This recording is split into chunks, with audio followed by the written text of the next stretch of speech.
Hey Motorheads, it's your boy MP coming at you from San Francisco, California. And tonight on the menu is a 2006 WRX Subaru STi. Now, a lot of people are going to be kind of bothered by a lot of the things I have to say, but please do not take it to offense. I'm really more so trying to enlighten and open your mind to some things that you might not really consider when you take into consideration the Subaru WRX STi. Now, I will admit I did drive the car today for the very first time. I did film my very first impression with the car, and I want you to watch that. The car is really, really complex because I want really badly to like this car. It's like the girl you really, really want to like. She's really nice to you. She's sweet.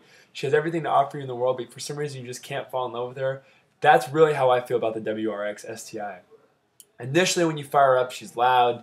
She has a lot going on. She's fast, really fast, light on her feet. And she has all this power in her little 300 horsepower 4-cylinder flathead turbo motor, and you think that there's going to be a lot of promise with the car. You think that this relationship is going to go very far, but once you start really kind of figuring out what this car is about, it's really not all it's cracked up to be. And I was actually kind of disappointed, and I kept, even after I filmed the driving video, I want to keep trying to like it. I really did want to, and I could see why a lot of people will be drawn to the car. It's really affordable for an all-wheel drive car. It does offer a ton of power. You can make some really cool modifications to make the car and make it even that much faster, that much louder. And the styling really isn't that bad. I'm not in love with the styling. It just seems a little bit over the top for me. The big air scoop in the front, the big whale tail on the back, and it just seems a little bit overkill almost. The design could use some simplification. It just seems like they're trying almost way too hard. And a lot of Japanese cars are notorious for doing this, aka the Mazda Speed 3. That's why I like a lot of German cars, because they're sleepers. They don't look fast, but they're extremely fast. And the WRX STi is a very fast car. The one thing that killed me about the car was that it's built like this and like this. I really felt like there was a lot going on here. Like it wasn't intimate enough, it wasn't cozy enough, it wasn't tight enough. Except for here in the length, when you're driving the car, everything feels really smushed. And one thing, and the reason why I bring this up is one thing that drives me crazy, and I read a lot of things a lot of people had to say about this car just recently online, and I completely disagree with a lot of people, is those seats, while they feel kind of cool, like I even say in the video, they're like the kind of like knockoff Recaro seats. They feel kind of tight in the body, right?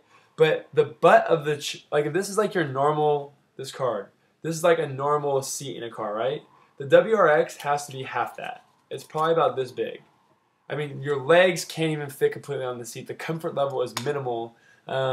Just really kind of chintzy. I can see the seats breaking a lot, really easy. A lot of plastic in the car. Some things that I noted when I really examined the car is the B-pillar. A B-pillar will save your life. If you don't know, a car has an A-pillar in the front, right, by the windshield, a B-pillar that separates basically the driver and the back passengers, and then a C-pillar, the last pillar in the back. The B-pillar in this car is probably about the size of this can. So in terms of like the actual like circumference of it, like when I put my hands around it, the width is like almost non-existent. So what happens when that car gets hit? It crushes. It's not strong enough. I don't feel like my life is in very good hands when I'm sitting inside that WRX STi. If I already get T-boned in that car, it pretty much would be a wrap. Game over. See you later. 6 feet under in the coffin. So that's something that really bothers me. When you open up the trunk, no, fine details. I'm telling you, build quality is huge with me. Look at the fine details. The car is not even painted on the inside.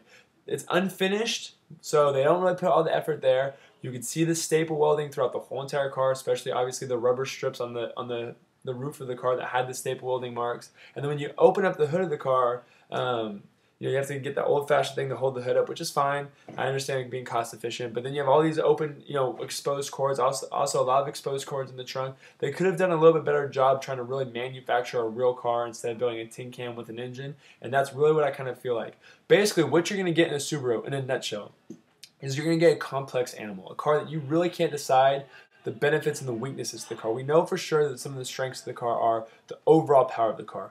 Big bang for the buck. A good decent all-wheel drive system for a pretty affordable car. Performance for the most part, especially when you get out doing the drifting and all the off-road stuff on a dirt track, exceptional. Downfall: cheap, cheesy, plastic, low care in terms of the build quality. It seems like everything was kind of like an afterthought with the car.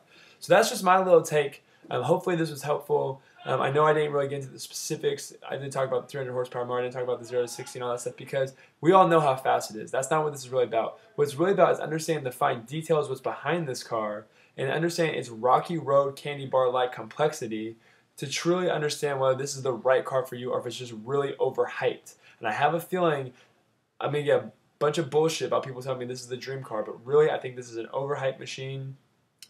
It's a fun toy second car. That's my personal opinion. If you disagree with me, I would love to hear what you have to say, or if you own one, I'd like to hear you tell me different, because I would really like to try to get to know this car a little bit better. But in the meantime, love what you drive what you love, and keep on motoring.